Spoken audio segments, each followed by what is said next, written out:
The elevator doors opened with their usual mechanical sigh, revealing the glass-paneled brilliance of Vaughn Strategic Group's 73rd floor. Harper Quinn stepped out in her signature navy power suit, her heels clicking in sharp rhythm against the marble. She carried a tumbler of black coffee and a manila folder tucked against her side like a weapon. Her dark auburn hair was tied in a precise bun that said, "I didn't come to flirt. I came to conquer."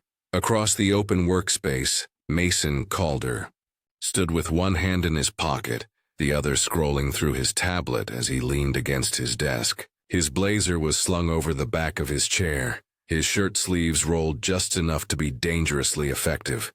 He didn't look up when she passed, didn't need to. He felt her presence like a cold front sweeping in. "Morning, Harper Quinn," he said, still reading. His voice was smooth and laced with the kind of charm that made junior analysts swoon, and Harper grind her teeth.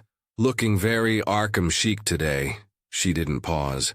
"Still auditioning for Best Supporting Narcissist, I see," she shot back, dropping her folder on the table in the glass-walled war room. He smirked to himself, and she hated that she could tell.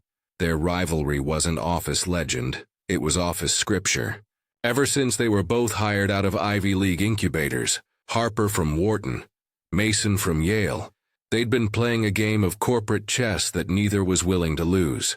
Promotions, presentations, clients, they clawed for it all, with white-collar brutality. This morning, however, there was a buzz in the air that neither of them could quite place. Assistants whispered in corners. The executive lounge was suspiciously quiet, and when Harper opened her inbox, there was a single high-priority message from Cyrus Vaughn's office marked confidential. No subject, no attachments, just one line. "War room 9:15, alone." She glanced at the clock, 9:13, of course. Vaughn never left room for excuses, and punctuality was a currency in this building. She grabbed her coffee and strode to the war room, only to find Mason already there, leaning on the far side of the conference table like he owned it. "Of course, it's you," she muttered under her breath. Dropping into the chair furthest from him, he gestured broadly.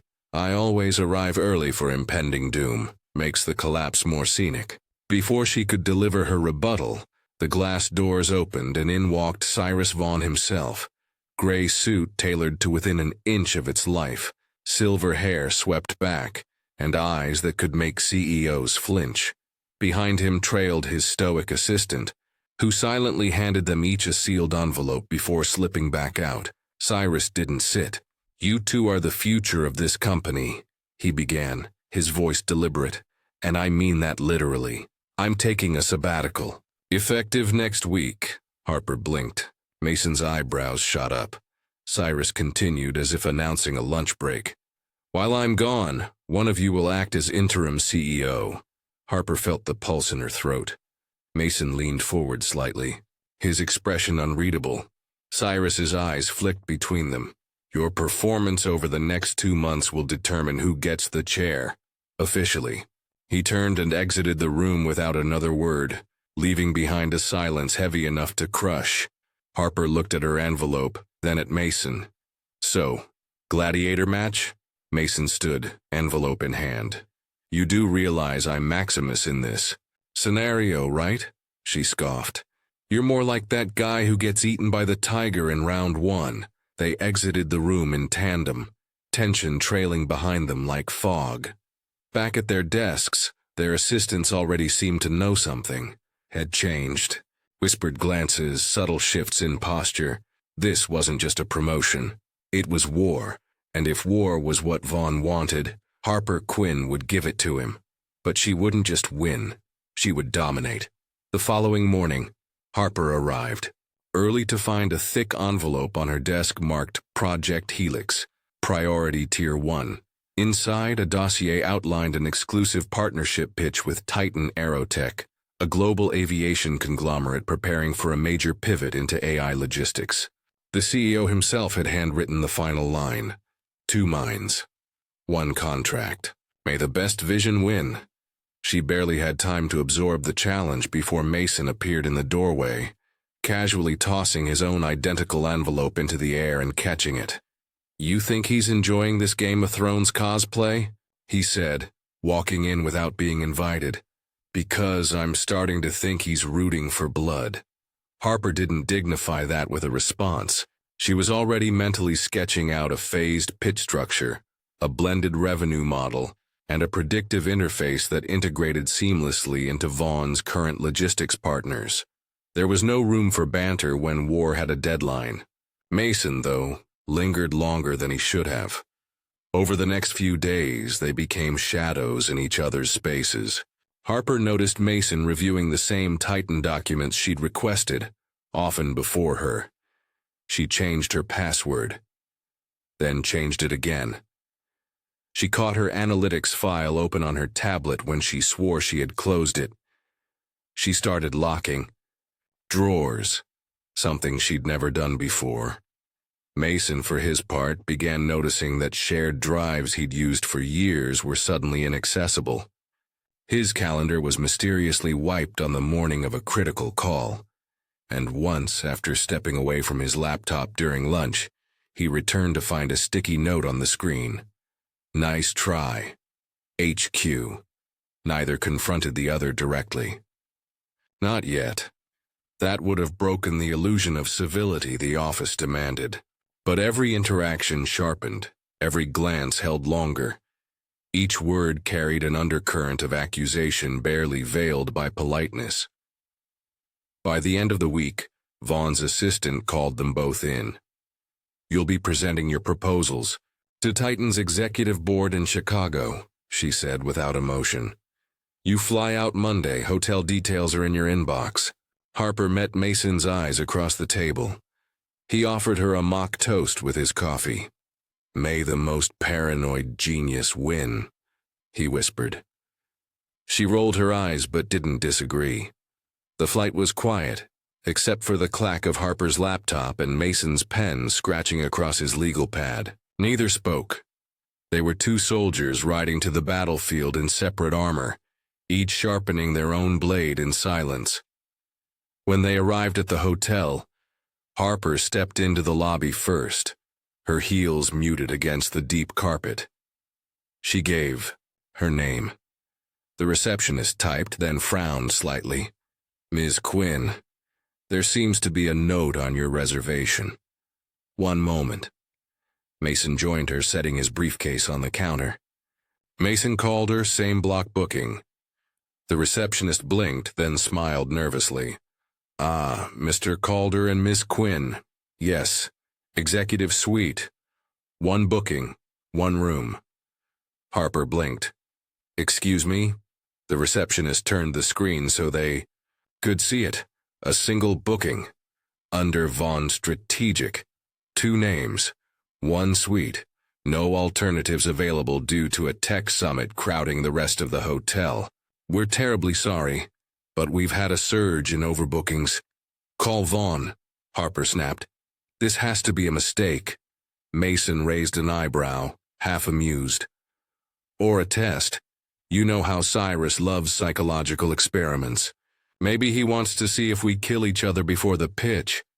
They were escorted to the elevator in silence. Harper clutched her laptop case like a lifeline. Mason pressed the button for the top floor with a smug flick of his finger. But his eyes remained unreadable. The suite was impossibly elegant. Hardwood floors, soft lighting, and the kind of velvet drapery Harper only saw in curated magazine spreads. She blinked twice just to be sure it was real. You're sleeping on the couch, she said, dropping her bag near the bed. Or the floor. Your choice, Mason scoffed, setting his bag beside hers. That's adorable, but there's no way I'm waking up with a broken spine because you're bad at sharing. That bed's big enough for 4 of me. I'm sleeping like royalty tonight and you're not stopping me. Without waiting for permission, he uncorked the bottle of wine that had been left for them, poured 2 generous glasses, and handed one to her. Here's to Cyrus and his psychological warfare. Wouldn't surprise me if there's a hidden camera behind that abstract painting. She raised a brow and clinked her glass against his. Honestly, I'd be more surprised if there wasn't. I'm going to shower, she said, turning toward the bathroom. Unless that's a problem, too. Is that an invitation?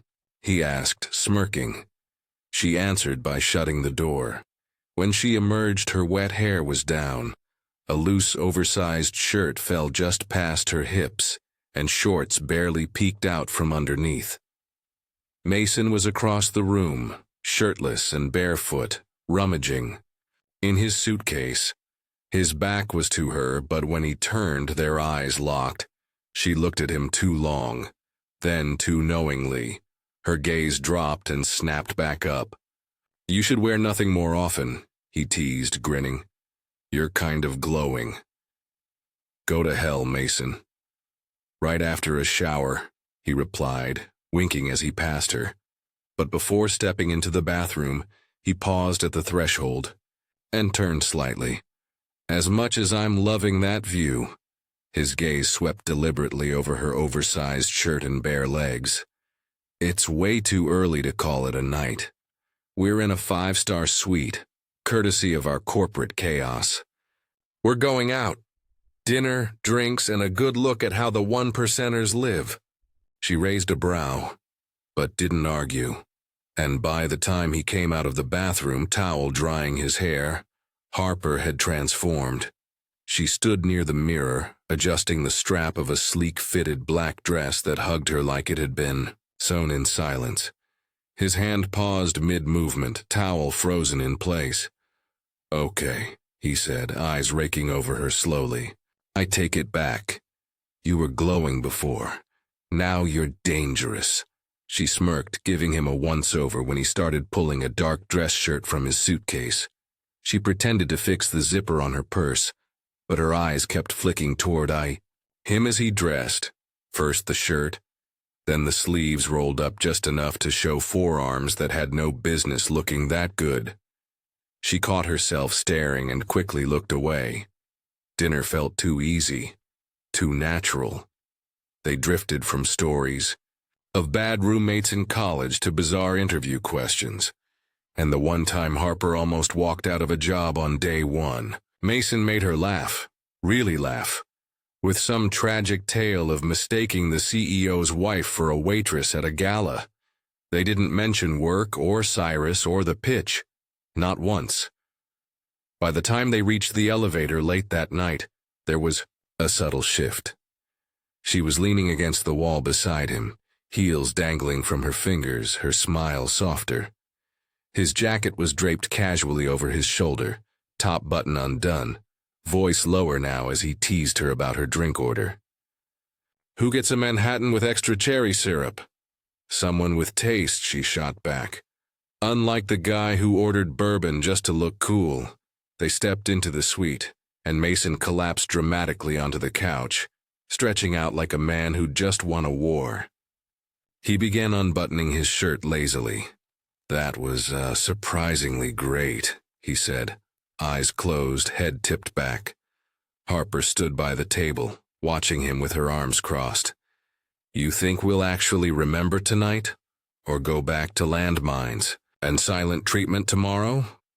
He sat up, shirt now half open, exposing the faint lines of his chest as he walked toward her. Can the ceasefire last until midnight? She glanced at her watch. 30 minutes left. Plenty of time. His voice dropped, the air between them shifting. He didn't wait, just leaned in and kissed her. It was reckless, immediate. Her hands rose to his chest, fingers continuing what his had started, undoing the rest of his buttons without pause. His lips never left hers as her back found the edge of the dining table. She let out a breath she didn't know she was holding. His hands slid down, lifting her dress in one fluid motion.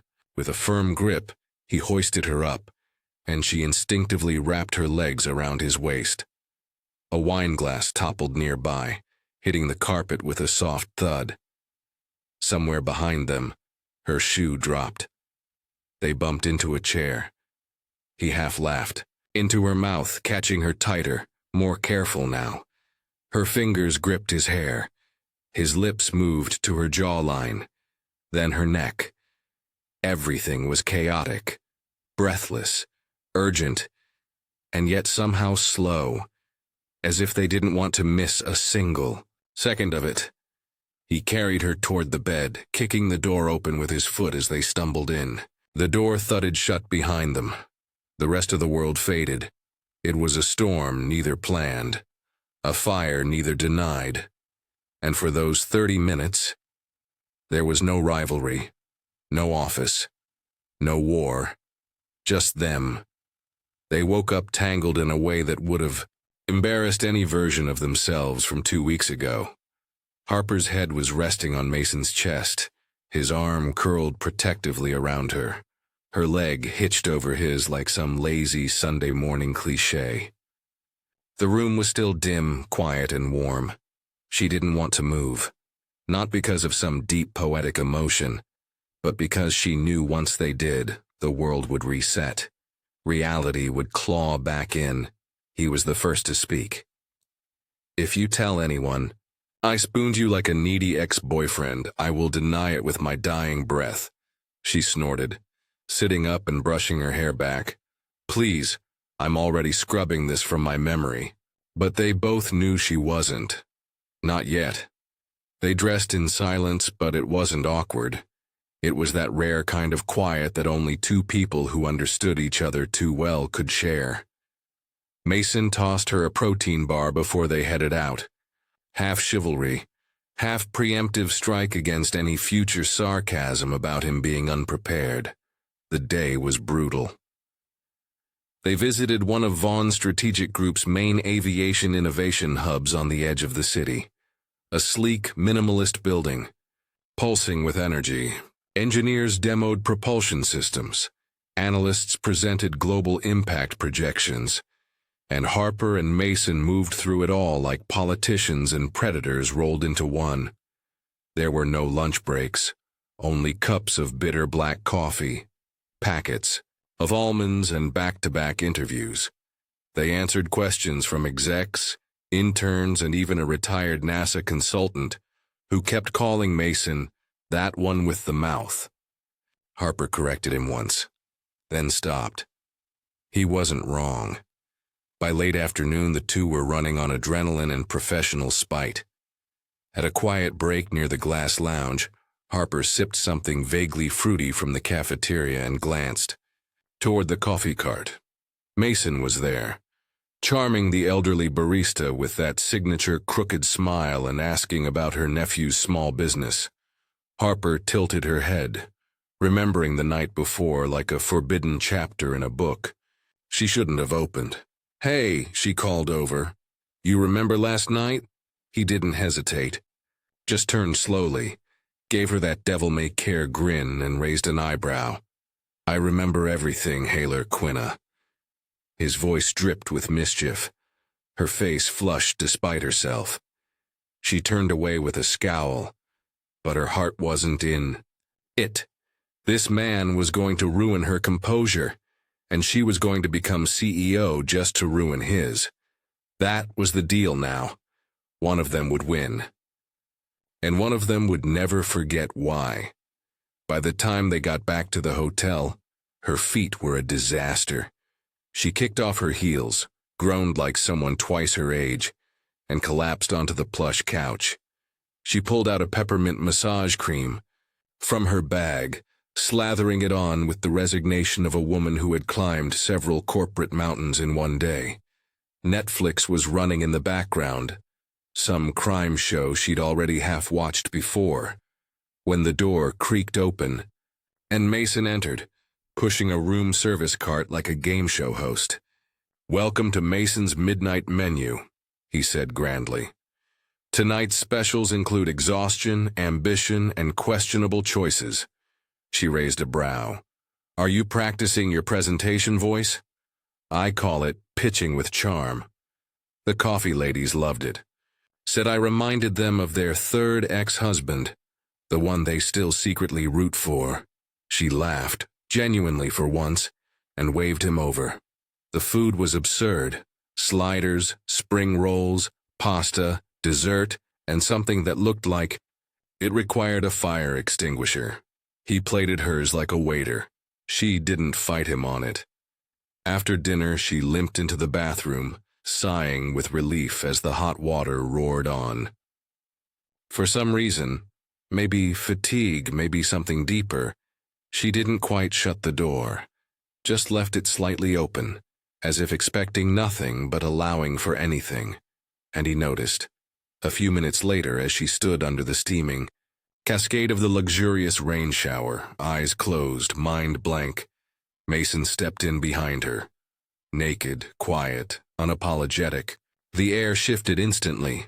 She turned, water streaming down her face, and met his gaze. No words, just heat and chaos. The shower became a battlefield of steam and skin, hands tangled in wet hair, mouths moving faster than thoughts, bodies colliding like waves against rock. When they finally reached the bed, it wasn't soft romance. It was wild, breathless, and impulsive.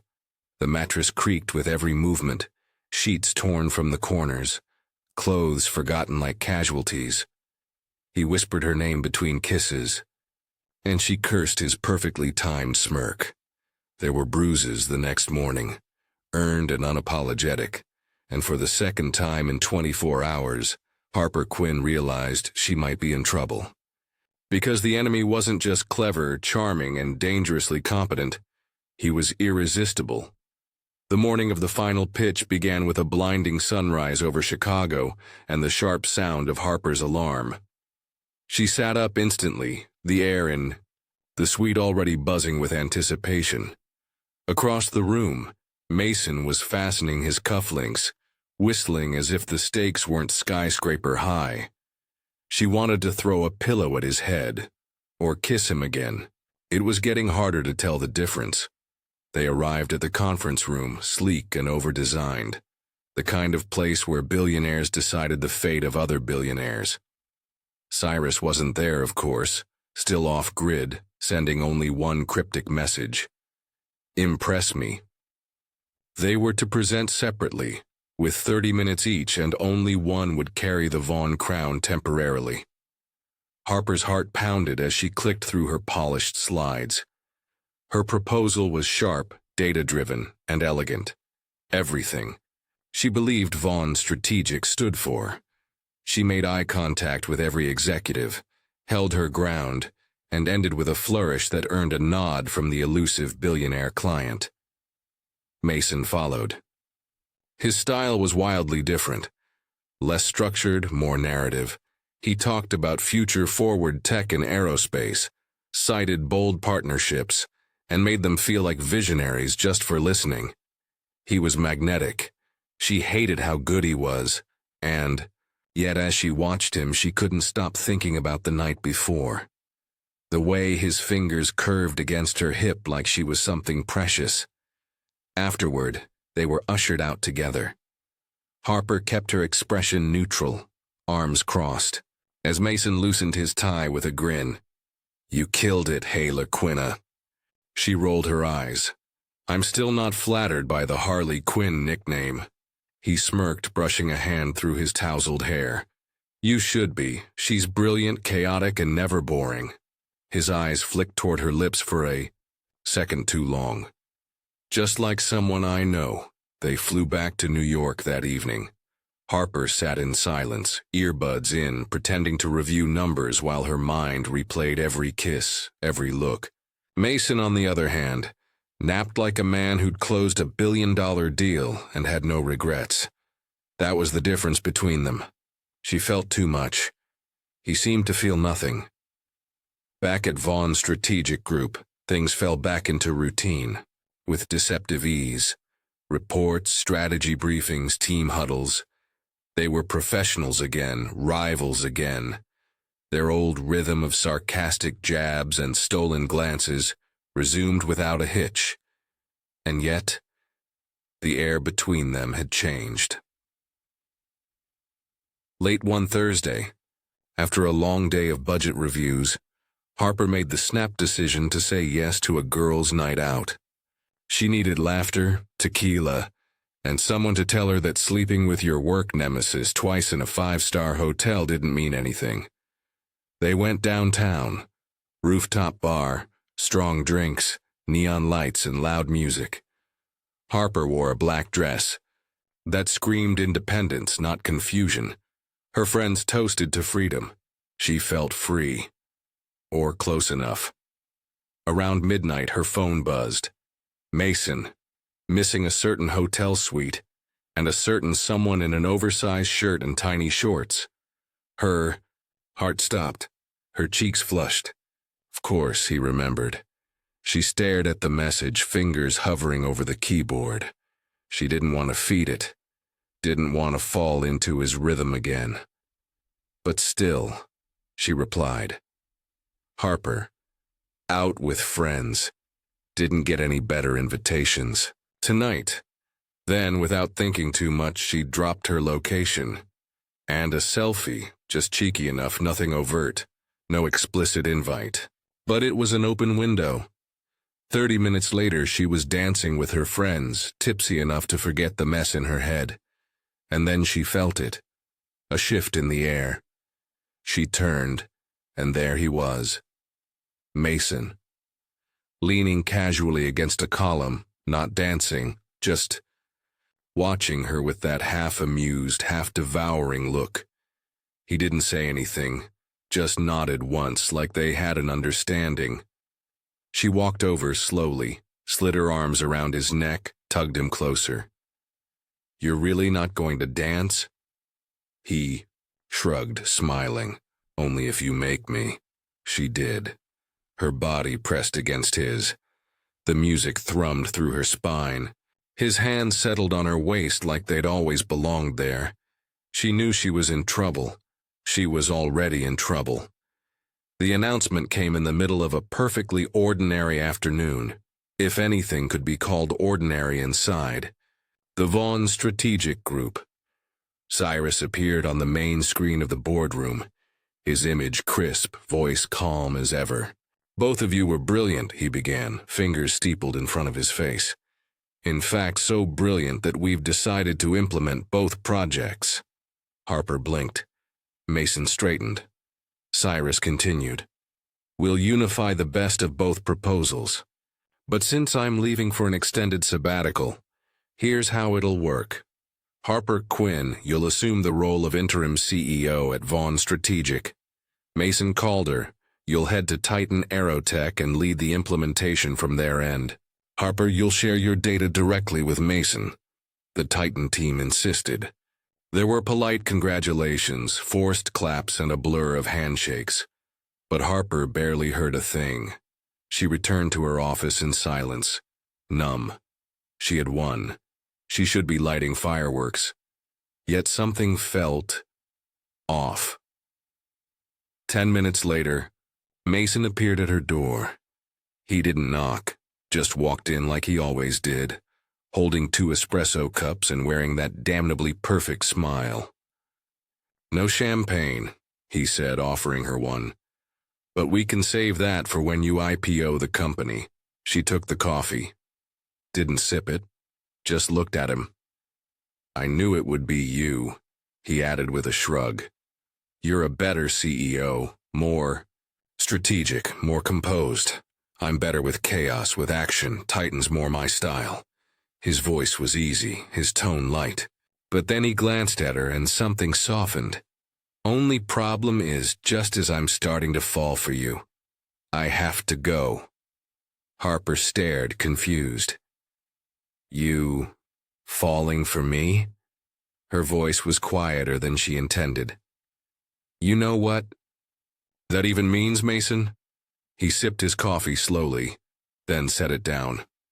Come on, Harper Quinn, he said with a lazy grin, calling her that name he always used when he wanted to get under her skin. Did you really think all my flirty comments, those little digs, were just to throw you off your game? She raised a brow, skeptical. I wanted you to lose control, he said. Like you did in Chicago. I've been waiting for a crack in your armor for nearly 2 years, working next to you every day, trying not to make it obvious. And now that I finally got through, I'm getting shipped off. She blinked hard, processing. I didn't know. Honestly, I almost filed HR reports about you. Mason laughed. Fair. But you were my inspiration, you know. I didn't even have a place. In this company when I joined, you were already rising. I wasn't trying to beat you. I just wanted to keep up, to stand beside you. For the first time, Harper looked at him and didn't see a rival. She saw something raw, maybe something real. Maybe I'm falling, too, she said softly. I don't know, but it's open now, right? There's a window. So what do we do? Mason tilted his head. Already bossing me around, huh? Want me to come up with the strategy? She crossed her arms but smiled. You're the practical one. What's your plan? Sushi, he said without missing a beat. You like sushi? I love sushi, she replied, almost laughing. Great, then that's the plan, he said, grabbing her untouched espresso and walking toward the door. Tonight, no war talk. You already won. I want to win on another battlefield.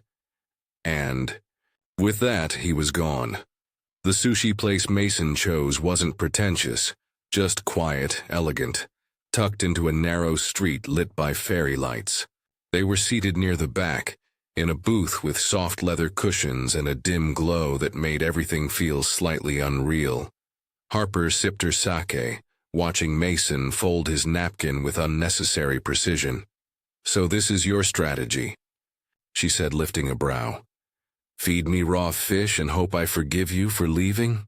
Mason gave her that slow grin, the one that always made her pulse skip. It's a temporary ceasefire. Let me have one last night with my favorite opponent. She shook her head but smiled into her glass. The conversation flowed easily, a rare thing between them. They talked about old office pranks, that ridiculous coffee spill in the break room that somehow ended in a boardroom, and how neither ever really hated the other. It was tension, sure, but it was never hate. It was challenge. And it had shaped them both. When they got back to his apartment, the city was quiet. No champagne, no suits, just music low in the background and two people finally learning how to slow down. There were no buttons torn or sheets kicked to the floor this time, just hands that lingered and eyes that didn't rush. The night was soft, familiar, real. The next morning, Harper drove Mason to the airport. He insisted on checking his own bag and refused to let her walk him all the way to security. If you come any farther, he said, I might not get on the damn plane. She rolled her eyes but stayed, watching him go until he disappeared past the gate. She didn't cry, but she didn't smile either. Back at Vaughn Strategic, Harper's days became meetings and reports and back-to-back briefings. The role fit her, sharp, analytical, decisive. But sometimes she found herself turning toward the empty chair Mason used to fill, half expecting a snarky comment or smug grin. Their messages were frequent, chaotic, always timed around their insane schedules. Mason, new lab, new city, no time to breathe, missed your face on my coffee mug this morning. Harper, should have brought it with you. You miss me or just the mug? Mason, both, but mostly you naked. Your office couch was starting to grow on me. Sometimes in between board approvals and strategy calls, she'd laugh too loudly reading his texts. Sometimes she'd reread them late at night when the penthouse felt too quiet. At Titan Aerotech, now officially headquartered in Seattle, Mason was doing better than expected. He fit in, but didn't blend. His methods were unconventional, but results spoke louder. He made waves, built trust, even charmed the crustiest engineers and uptight board members. It was impressive and annoyingly attractive. One afternoon, Harper received a formal request to travel to Titan Aerotech for a full on-site review. The implementation phase had reached a critical point, and the board insisted someone from Vaughn Strategic supervise the integration of protocols and resource allocation. She texted Mason immediately. Harper, looks like I'm flying out to Seattle next week. Want me to book the suite again? His reply came fast. Mason, Tempting, but no, I want you here. Harper, hotel's more convenient, closer to HQ. Mason, I'm closer, and my apartment's more comfortable. Plus, the view from my bed is spectacular, especially with you in it.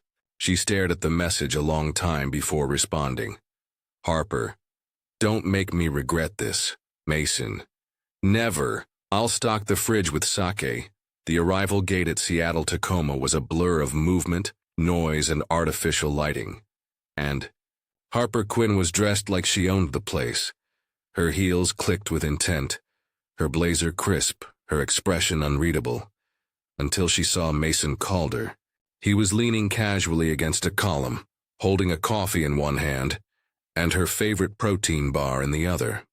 His hair was a little messier than usual, and his sleeves rolled up to the forearm revealed a tan he didn't have before. The smirk, though, that was exactly the same. Took you long enough? He said, walking toward her. She raised a brow. You know flights have schedules, right? He didn't reply. He just hugged her. No hesitation, no awkwardness, just arms around.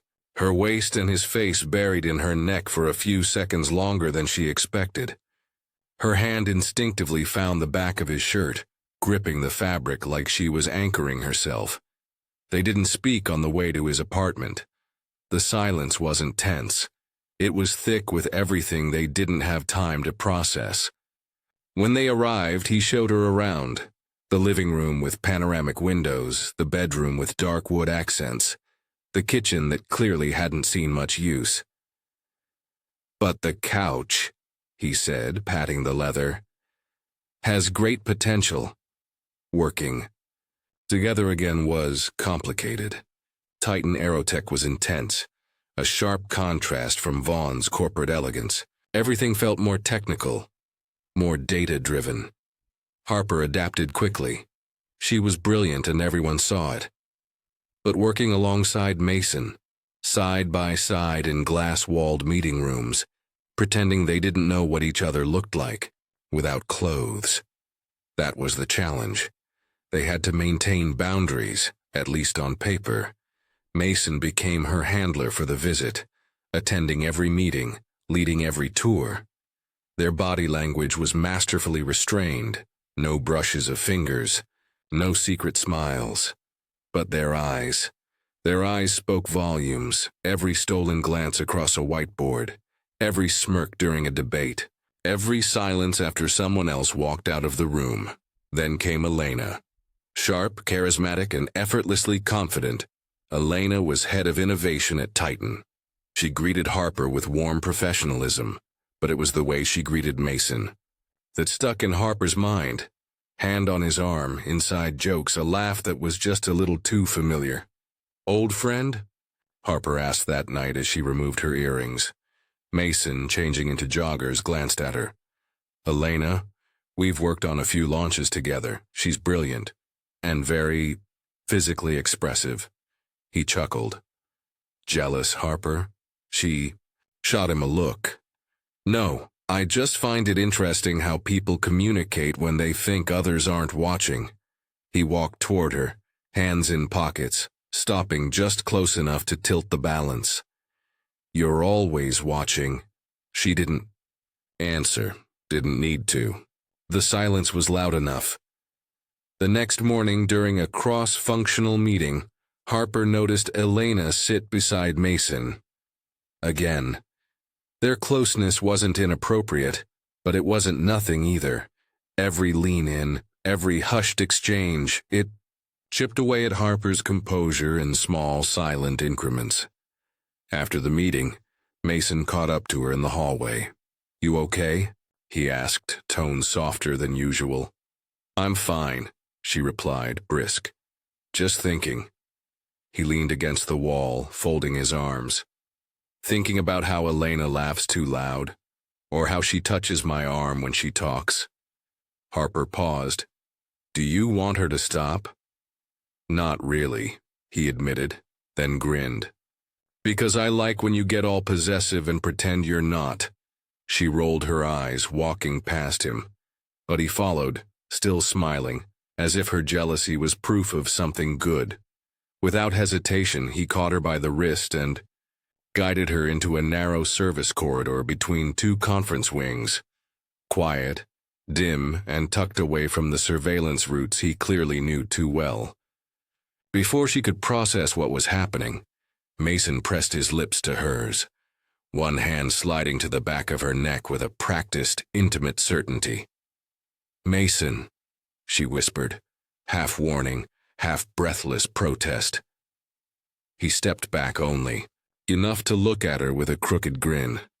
"I know every blind spot in this building, every camera, every motion sensor. If I had to map out a mission impossible to kiss you today, then so be it. I came prepared." His voice was smooth, deliberately quiet, and impossible to ignore. She shook her head, but her hand remained on his chest. "You really shouldn't have to work this hard. Maybe," he murmured, lowering his lips to hers again, gentler this time, lingering like the words he didn't say. "But I planned something for us tonight.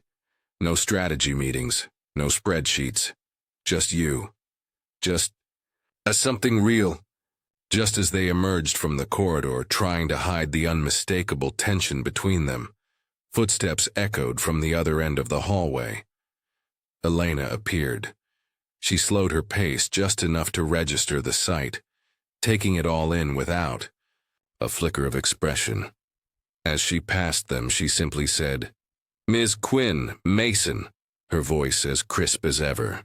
Harper's heart skipped a beat. She turned sharply toward Mason. "You planned this," she hissed under her breath. "You wanted her to see us." Mason tilted his head, feigning innocence. "What? That hallway's just conveniently placed." He nudged her shoulder playfully like they were co-conspirators in a prank, but the gleam in his eyes told her everything. He absolutely intended for Elena to catch that moment. During the afternoon meetings, Harper couldn't ignore the shift. Elena's energy had changed. Her usual quick comments and occasional quips were gone, replaced with silence and distant focus. When Mason spoke, Elena didn't react. She didn't look at him. Harper had her answer. She saw, she understood, and it changed something. That evening, Mason made good on his promise. He drove them to an intimate rooftop restaurant just outside the city center. The view was stunning. Seattle stretched out beneath them in lights and water and possibility. He pulled her chair out, ordered wine she'd never tried, and spoke about life as if they weren't pretending to live on opposite ends of the country. They talked about first jobs and broken friendships, about moments that defined them and the ones they wish hadn't. She told him about her childhood piano lessons and the day she stopped playing. He confessed he still didn't know how to properly tie a bow tie. They were honest, vulnerable, without trying to be impressive. When they got back to his apartment, things slowed. It wasn't rushed. It wasn't reckless.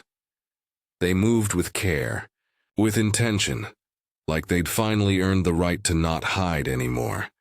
He touched her like he meant every second, kissed her like he'd been waiting since the day they met, and she for once didn't calculate the next step. She simply stayed in the moment. There were no tangled sheets or slammed doors, just the quiet hum of the city outside, and the soft rhythm of two people choosing each other. Not in spite of the chaos, but because of it. In the early hours, she lay in his arms, her head resting against his chest, listening to his heartbeat like it could teach her something steady. The morning goodbye came fast. He drove her to the airport in comfortable silence, fingers occasionally brushing hers on the gear shift. At the gate, she hesitated, not wanting to make promises but also not ready to pretend it hadn't meant something. He kissed her once, slow and steady, before walking away without turning back. Back in New York, Harper immersed herself in the machinery of Vaughn's strategic group. Her office greeted her like a command center. Meetings resumed. Numbers climbed. Reports arrived like clockwork. But every now and then her phone buzzed. Messages from Mason that carried their own energy, their own humor, their own weight. "You know," he once said on a call, "here, at Titan, the coffee's so bad I almost miss the cold brew from our 4th floor." "You're welcome to come back," she replied, holding back a grin. "I hear there's an opening in the mail room." He laughed, that same warm, familiar tone that made distance feel irrelevant. "At least in New York I could see you after hours, preferably in that oversized t-shirt and those short shorts." She rolled her eyes, cheeks warming, even if no one could see. His texts became part of her routine, just like her late meetings, her early reports, and the new weight of leadership on her shoulders. But she handled it all. She always did. Vaughn Strategic was thriving under her guidance, and so, it seemed, was Mason, even if Titan kept him busier than either of them liked. 2 months had passed since Harper's business trip to Seattle. The days had returned to their rhythm, fluctuating between strategy reviews, investor calls, and last-minute briefings. She hadn't allowed herself to dwell on the silences, nor the ache she felt when falling asleep alone. But on a rainy Thursday, as the city blinked behind fogged glass and umbrellas swayed like dancers in the wind, her phone lit up with a message that made her heart skip. "Call in sick tomorrow. Meet me at JFK. I land at 10 a.m. I need you from Friday to Sunday noon. Figure it out, CEO. No emojis, no preamble. Just Mason Calder and his audacity to demand weekends like they were currency." Harper stared at the message for a long second, then exhaled a short laugh. She typed nothing in return, but that night she moved meetings, reassigned calls, and restructured her calendar with surgical precision. By morning, she was on her way to the airport, stomach fluttering like a teenager headed toward a first kiss. She stood at the terminal in a sleek coat and heels that were too high for pacing. Her reflection in the glass made her blush. Too eager, too ready, too aware of what was coming. But when Mason stepped through the gate, duffel in one hand, his grin lighting up the dreary corridor, she forgot the world. He walked straight to her, dropped his bag, and kissed her like the past 60 days hadn't been endless. Back at her apartment, he didn't wait. Coat still on, boots still wet from the rain. He backed her into the hallway wall with the kind of hunger that didn't need explanation. Hands under fabric, mouth tracing jawline, breath caught somewhere between memory and urgency. "You know I'm not letting you rest this weekend," he whispered, lifting her without warning and carrying her to the bedroom like the storm outside had followed them in. She laughed breathlessly against his skin, surrendering to the chaos he always brought. The bed didn't stand a chance. Neither did the blinds or the pillows. Time folded in on itself until all she knew was his voice in her ear and the warmth of being completely wanted. They didn't need to speak. The silence between them was fluent. That night they walked hand in hand through the electric veins of New York City. They passed under the lights of Times Square, stole a kiss near the Bethesda fountain, held fingers while walking the High Line, and shared cotton candy outside the Met steps like rebellious college kids. He bought her hot chocolate from a street vendor. She laughed so loud she startled a pigeon. Every look he gave her felt like a promise he wasn't ready to make out loud yet, but maybe one day would. By the time they returned to her place, the city lights were blurry through the windows, and the noise outside only made the silence between them more intense. He kissed her gently, like he had all the time in the world, then pressed her down against the mattress with the weight of everything he hadn't said. The headboard met the wall with rhythmic finality. She didn't want the night to end. Sunday came too fast.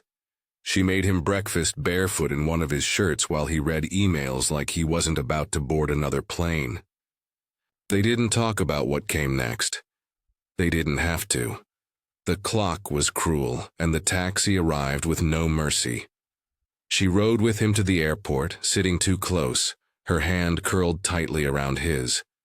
At the gate, they stood still for a long moment, neither willing to be the first to move. He touched her face, brushing hair behind her ear, eyes darker than usual. "I needed this," he said softly, thumb trailing down her jaw. "I needed you." She swallowed hard, cheeks already flushing. "Me too," she admitted. "I just didn't know how much." He kissed her, slow and deep, like the world could end right there in Terminal 4. When they pulled apart, she was breathless again, just like that first time in the suite. "I love you," he said quietly, voice steady, gaze unshaken. "I've been trying to say it for a while, but I guess I needed to hear myself say it first." Harper stared at him, the terminal blurring at the edges. 1,000 thoughts rushed through her, but only one made sense. "I really hate that you made me say this at an airport," she whispered, eyes glistening. "But I love you too." It felt terrifying. It felt right. It felt like the kind of thing that changes everything. "Without fixing anything," Mason grinned, brushing her forehead with 2 fingers. "See you soon, Harlequina," he teased, voice low. "Don't fall in love with some boring executive while I'm gone. Unless he brings sushi." She hit his arm playfully, rolling her eyes, but she couldn't stop smiling even after he turned to walk away. As she watched him disappear into the crowd of travelers, something inside her settled. She wasn't sure what the next chapter held, or how long they could keep straddling this impossible line between 2 cities, 2 careers, 2 lives. But she knew one thing. If there was ever someone worth rewriting the rules for, it was Mason Calder. She returned home, the apartment still filled with his scent. The bed was slightly unmade, the coffee cup still in the sink, a pair of his socks. By the edge of the couch, she sat on the edge of her bed and let herself feel it all. The chaos, the peace, the longing. Then she took a deep breath and opened her laptop. Monday would come. But so would he. 3 weeks after Mason's last visit, the Vaughn Strategic Group received an invitation to join a government-led innovation summit in D.C.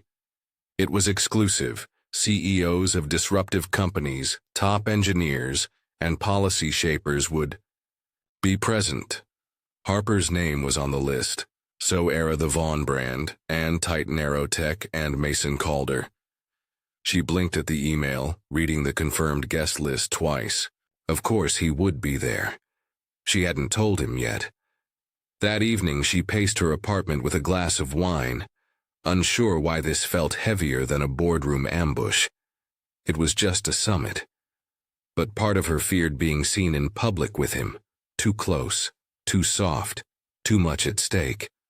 They had always lived between office walls, dim hotel rooms, and text messages that made her bite her lip at midnight. This would be exposure. This was sunlight. She eventually texted him. "DC next week. Government summit. You'll be there." No emojis, no heartbeats, just facts. The reply came quickly. "Room service or rooftop champagne? Choose wisely, CEO." She laughed, then paused. His tone was playful, as always, but underneath it, there was warmth, consistency, and something dangerously close to permanence. She wasn't sure if she was ready, but then again, when had she ever been? The summit was held at a heritage hotel, with marble floors and bulletproof windows. Black cars lined the entrance. Drones hovered for coverage. It wasn't just business. It was theater. Cameras flashed as Harper stepped from her car in a tailored black suit that made her look like someone who didn't lose sleep over love, but her heart pounded like a drummer on a warpath. Inside, the first person she saw was Mason. He wore a navy suit, crisp and fitted, hair slightly tousled as if he'd walked through a hurricane and made it look deliberate. His smile grew the second he saw her. He didn't wave. He didn't call out. He simply started walking toward her like she was gravity, and he'd been weightless too long. "Good morning, Senora Quinn," he murmured when he reached her. "You look like trouble. And you look like someone who shouldn't be smiling. This much in a room full of cameras," she replied, though she couldn't stop herself from smiling back. God, she hated how easy it was to fall back into him. The day was a blur of panels, interviews, and debates. Harper spoke alongside CEOs who had built empires, and yet her pulse spiked whenever Mason entered her peripheral vision. He didn't sit near her, didn't touch her, but his gaze was constant, like a silent metronome beneath the noise. Then, at lunch, it happened. A well-known senator stopped Harper in the hallway, praising her vision for Vaughn. "You and Mr. Calder seem to make quite the impact," he said, sipping from a glass of something amber. "Have you ever considered what that kind of synergy could mean politically or publicly?" Harper froze. That was the first warning shot. Later that evening, while standing on the rooftop overlooking the DC skyline, she found Mason alone by the railing, the wind tugging at his tie. "Do you know how many people think we're sleeping together?" she asked, stepping up beside him. "Or worse, conspiring to take over half the aerospace sector?" He chuckled. "They're not wrong on the first part. The second one, that sounds like a power couple I'd fund." His tone was light, but she saw the way his hand clenched the champagne flute. "They're starting to talk, Mason. Publicly." Her voice was steady, but her pulse betrayed her. "And what do you want, Harper?" he asked, finally turning to her, eyes searching. "Are you afraid of the truth, or afraid of what comes after we stop hiding it?" She didn't answer. Not right away. But later that night, she stood in his hotel room, fully clothed, staring at her reflection in the mirror while he sat behind her on the bed. They weren't touching, but the space between them vibrated with the weight of too many maybes. "You should know something," he said finally. "Elena is applying for a promotion, and part of that includes transferring to Vaughn." His words dropped like a stone in a still lake. Harper turned slowly, brows arching. "You're sending her to me?" "I'm not sending anyone," she asked. He paused. "But I think she's still trying to figure out if this," he gestured between them, "is real. Or if it was just territory she couldn't conquer." Silence wrapped around them like glass. "I don't play games," Harper said, crossing her arms. "If she steps on my floor, it's because she's qualified. And if she plays politics, she'll lose." Mason nodded, but his expression was unreadable. "That's my girl," he whispered. That night they didn't make love like before. They kissed like diplomats, like criminals, like lovers standing on opposite ends of a chessboard. And when the sun rose over the monuments, she left without waking him. She needed to think. The office was buzzing that morning more than usual. Harper could hear the ripple of chatter just outside her door, like a wave building momentum. At first, she ignored it. Her schedule was packed, and she had reports to finish before the next investor call. But then she heard someone laugh. Loudly. Someone familiar, Mason Calder. She didn't need confirmation. That laugh was etched into her bones. Deep, unbothered, entirely out of place in a boardroom. And completely missed. Her fingers hovered over her keyboard, but her mind had already left the spreadsheet. She bit her lip, mentally commanding her heart to behave. Still, she didn't leave her office. She wouldn't give him the satisfaction of rushing out like some intern with a crush. She was CEO now. Composure was her uniform. If he wanted to see her, he knew where her office was and what door to knock. But Mason Calder never knocked. The door opened with a soft click, then shut with a much louder one. She looked up just in time to see him turning the lock behind him, casual as ever. grinning like a man who had just gotten away with something illegal, which technically he had. "You locked my door?" she asked, arching a brow. "Very subtle, Calder." "Didn't come here to be subtle," he said, already walking toward her, hands in his pockets, confidence radiating from every step. "And before you scold me, for workplace misconduct, yes, I know the policy. I helped write it." She stood slowly, smoothing her skirt, heart thudding in a rhythm she tried to ignore. "What are you doing here, besides committing HR crimes before lunch?" "I'm making contacts," he said, rounding her desk like he owned the place. "And I miss this office, particularly the CEO who runs it." His hand slid onto the back of her chair as he leaned in and kissed her. Soft, deliberate, and far too short. "Mason," she whispered, glancing toward the door. "If someone sees—" "They'd need a drone pointed directly at that window," he said, gesturing behind her with a wicked grin. "And let's be honest, I already swept the place. Very mission impossible of me." She laughed despite herself, folding her arms as she leaned back against the desk. "You're impossible. And yet here I am." He paused, taking a step back to admire her. "You look powerful. I like this version of you. Although I liked the one in sweats eating leftover sushi too." Harper rolled her eyes, but her smile gave her away. "So? Why the visit? Don't tell me you came just to stir gossip and steal kisses." "Well, I was in the area for meetings," he said, shrugging. "But truthfully, I needed to see you. Doesn't matter what my title is, I like being around you." Her heart clenched in the best way. He walked over to the small sitting area near the bookshelf and sank into one of the chairs, legs stretched out, like he belonged there. "Do I need an appointment now? Or do old flings get fast passes to the CEO? I don't remember signing off on the term fling," she replied, crossing her arms and tapping her heel against the floor. He grinned. "You're right, that implies something temporary. I was thinking more. Exclusive arrangement with excellent benefits. You're relentless." "Only when I know what I want," he said, eyes locked on hers. There was a knock at the door.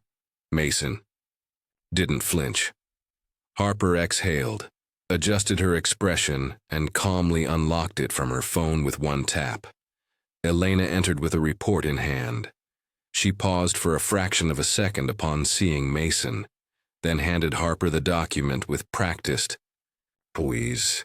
"I'll come back later," she said politely and left without a trace of attitude. Harper turned to Mason. "You're disrupting my ecosystem." He stood, slowly, closing the distance between them. "I know. I plan on doing it again very soon." And with one last wink, he slipped out her door, leaving behind the scent of his cologne, a kiss that still lingered on her lips, and a heart that beat just a little faster than before. She didn't even hear him enter.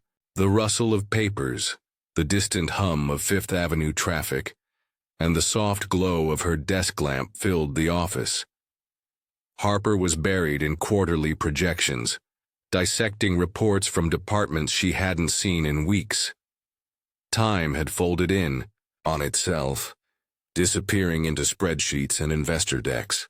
When Mason cleared his throat, she flinched, her eyes snapping up like she just remembered the outside world existed. "You really forgot I was here, didn't you?" he said with a smirk, leaning in the doorway, a paper bag in one hand and a patient look in the other. She blinked a few times, trying to snap back into the moment. "Not exactly. I was just deep in this. Lost track of time." "That's a decent excuse," he said, walking toward her and setting the bag on her desk. "But not good enough to keep me from following through on my plans. I still intend to take my girlfriend out tonight." Harper raised an eyebrow, trying to hide the smile tugging at her lips. "Girlfriend, huh?" "Yep," he replied, shrugging off his coat and tossing it over her chair. "Simple word. Doesn't bite. I figured after all this time dodging labels we could just relax and admit what this is. She pushed the reports aside and crossed her arms. And this outing? You've got an itinerary? Some romantic schedule that'll rival my spreadsheets? You're talking to the guy who beat you in strategic presentations, remember? Of course I have a plan. It starts with dinner, ends, if I'm lucky, with your lipstick smudged. She laughed, finally standing and stretching her arms above her head. If you're lucky? Or if you're just as starved for me as I... Damn for you, he said, stepping closer and brushing a lock of hair behind her ear. Harper slipped around the side of the desk, grabbed her purse and turned toward the door.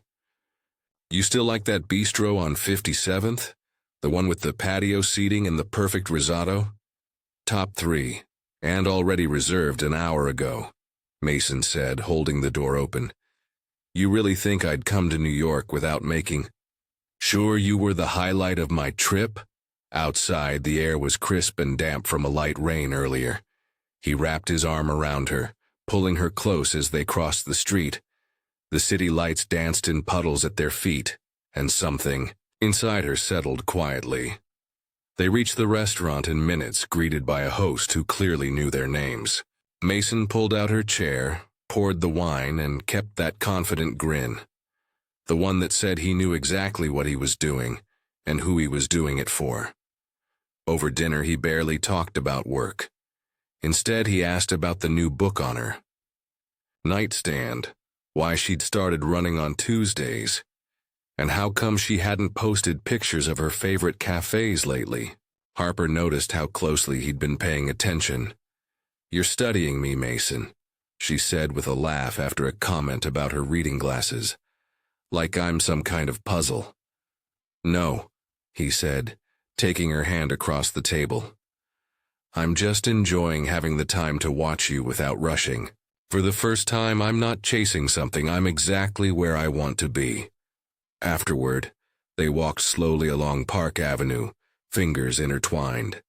He tugged her gently closer each time the breeze picked up, and she leaned into him like that spot was made for her. The world felt smaller, quieter, easier to breathe in. When they reached her apartment, they lingered in the entryway, as if prolonging the moment would somehow extend its magic. Inside, Mason shrugged off his coat, took her hand and spun her slowly, like they were dancing.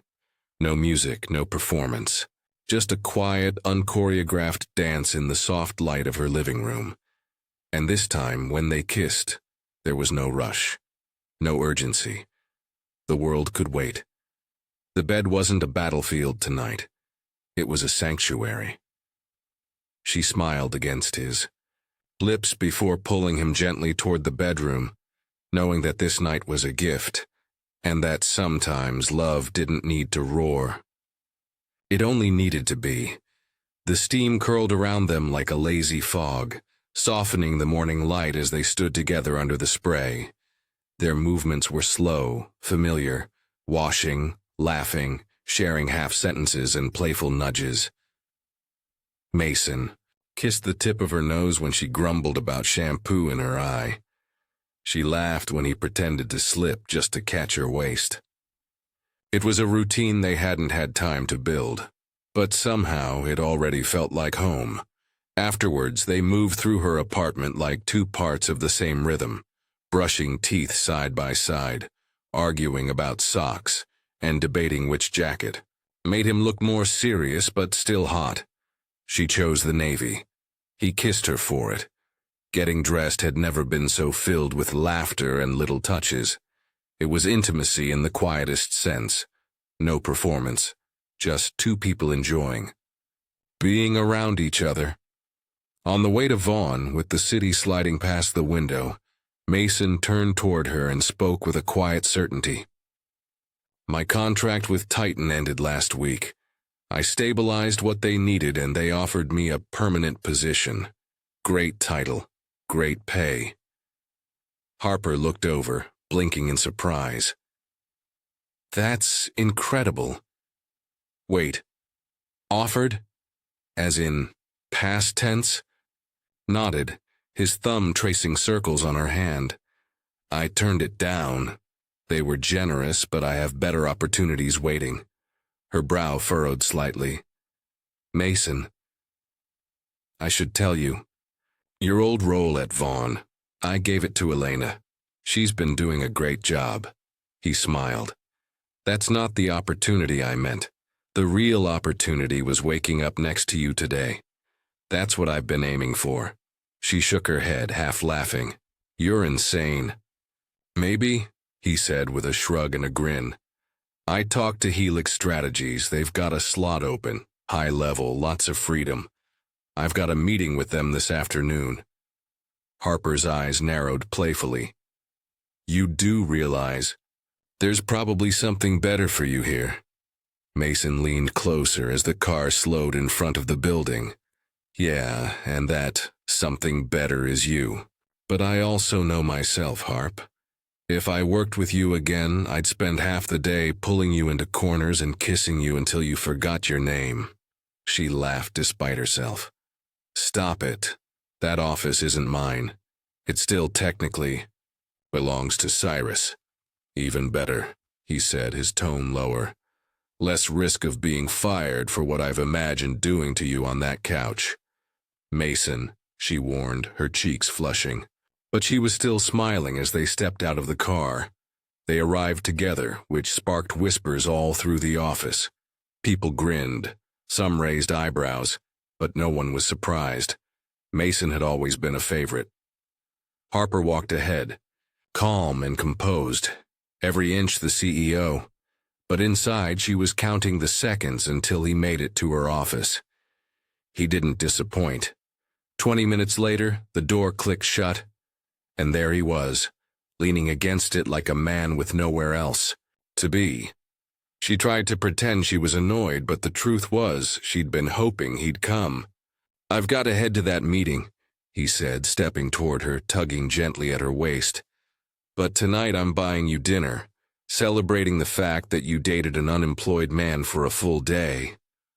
Oh no, she said, laughing, as she pulled away. You're going to make me pay for that forever, aren't you? Absolutely, he grinned. You'll never live it down. One day of dating a man with no title, no badge, just charm and great shoulders. She threw a pen at him. He caught it with one hand and winked. Wish me luck, CEO.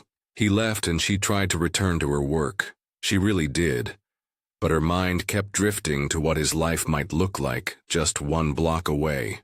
Working, succeeding, living in the same city. Close enough to share coffee breaks. Close enough to build something real.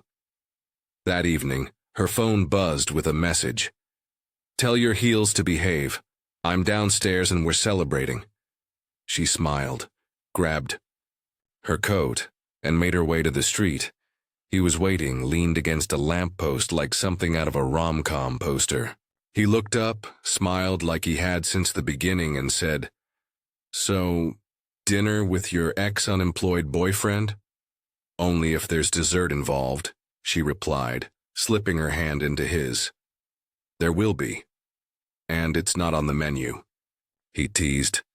And as they walked off into the city lights again, she realized life wasn't perfect, but with him, it was absolutely hers. No one expected Cyrus to return that morning. His name wasn't on the calendar, and his last email had been about a fishing trip in Maine.